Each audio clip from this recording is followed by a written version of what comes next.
تو اس لیے بہت محنت کرنی پڑتی ہے، بہت کوشش کرنی پڑتی ہے، تب کہیں جا کے کچھ جاتا ہے. کیونکہ یہ جو وایا شوہر والا معاملہ ہے نا، یہ بہت مشکل ہے عورت کے لیے.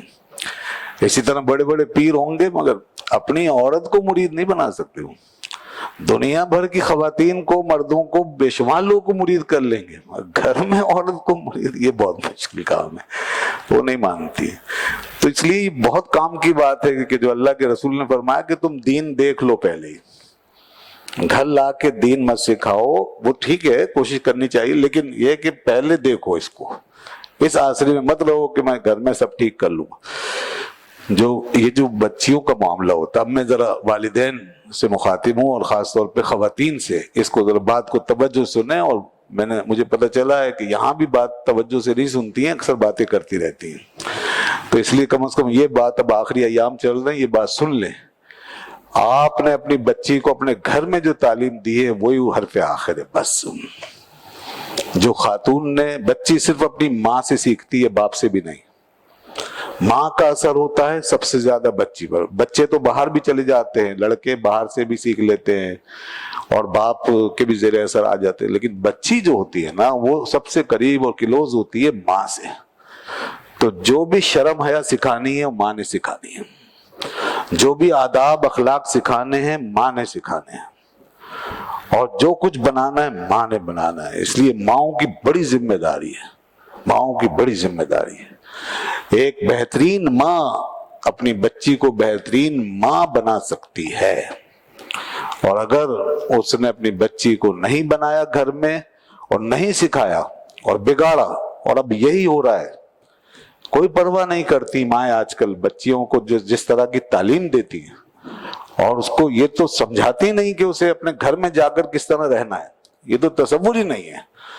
اسے تو یہی مطلب بڑا خود مختار بنا دیتی ہیں اور بڑا ایروگینٹ کر دیتی ہیں، اور اس طرح کی تربیت کرتی ہیں کہ بچے بس کسی کے پیچھے مت چلنا، کسی کی مت سننا، تم سپریم ہو. بچیوں کو اس طرح سپریم بنا کر کے پھر مطلب یہ کہ اپنے گھر سے رخصت کرتی ہیں. تو نہیں، بچیاں جو ہیں وہ بے شک اپنے ایک دائرے میں سپریم ہو سکتی ہیں، لیکن جب ایک گھر میں جا کے بسیں گی تو اللہ نے فیصلہ فرما دیا، الرجال قوامون علی النساء. یہ نیچر بھی ہے، یہ شریعت بھی ہے کہ مرد ہی بہرحال وہاں پر حکومت کرے گا. حکومت کا مطلب انتظامی معاملات کا، گھر کے معاملات کا سربراہ مرد ہی ہوگا. یہ نیچر بھی ہے، یہ دین بھی ہے. اور جہاں اس کو نہیں مانا گیا وہاں نیچر سے تصادم ہے، اور اسی لیے وہ گھر تباہ ہے.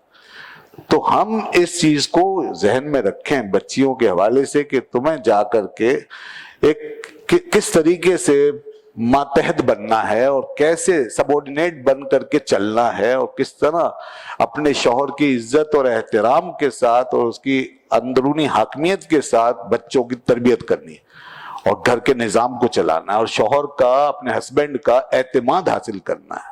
یہ ضروری ہے.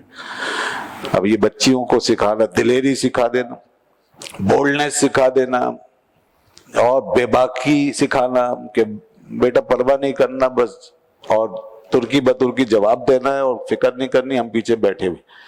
یہ ہم گھروں کو تباہ کر رہے ہیں. یہ مائیں اپنی بچیوں کی دوست نہیں ہے، دشمن ہے، دشمن.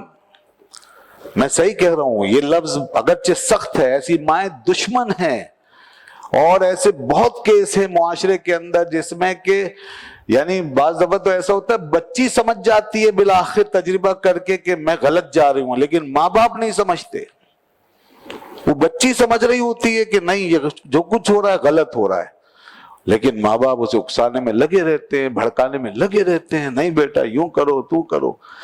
یہ اپنے لیے بھی تباہی ہے، اس بچے کے لیے بھی تباہی ہے. ہمیں ان باتوں کو سمجھنا چاہیے. ہم قرآن و حدیث سے دور ہونے کی وجہ سے اس طرح کے فیصلے کرتے ہیں. پہلے ایسا معاشرہ نہیں تھا، اب اس قسم کی چیزیں بہت آ رہی ہیں.